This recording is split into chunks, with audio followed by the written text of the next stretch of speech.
Hey guys, so a couple of you said that yeah, I should do the video on autism. I'm gonna explain what autism is, the types, and what I have, and the struggles I go through. So let's get started.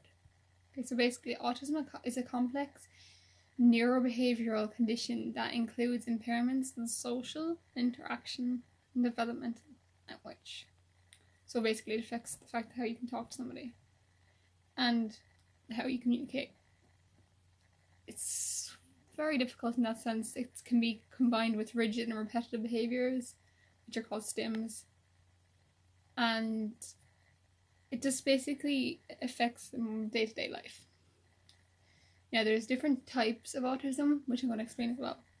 Asperger's syndrome, which is the one I have, is the milder end of the autism spectrum, and a person with Asperger's may be very intelligent and be able to handle themselves daily, but may also be really focused on one topic and talk about that every single time.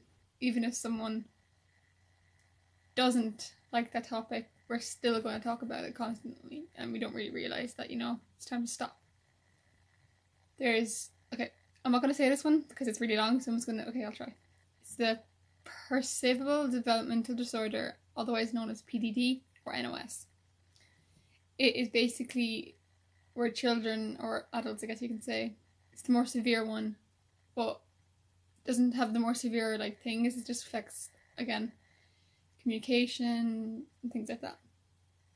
Then there's the autistic disorder. This is the older term that includes the same types of symptoms again, but more intense levels. So there could be a non-verbal child or an adult. That means non-verbal means they do not speak. They can't because of how their brain works. And then basically I'll explain some of the stuff that you can go through. A lot of kids can have stims, which are kind of, if they do this, is a stim. I kind of do that to calm myself down, or I'll do this. It's just basically a way for us to be safe and know that we're okay. A lot of the struggles I have with autism are communication, and I do not like to be touched. Especially, I don't mind if people touch my arm or something, but I do not like when people touch my back. It is a trigger for me. A lot of kids with autism or people with autism don't like to be touched. It's a sensory thing. And then there's also a sensory overload, which is where you have one of your senses, example, hearing, smelling, touch, taste. It just comes too much. So it could be too loud in a place, which I don't like, and you might see them doing this, blocking their ears, or you might see them basically having a meltdown, which they cannot help.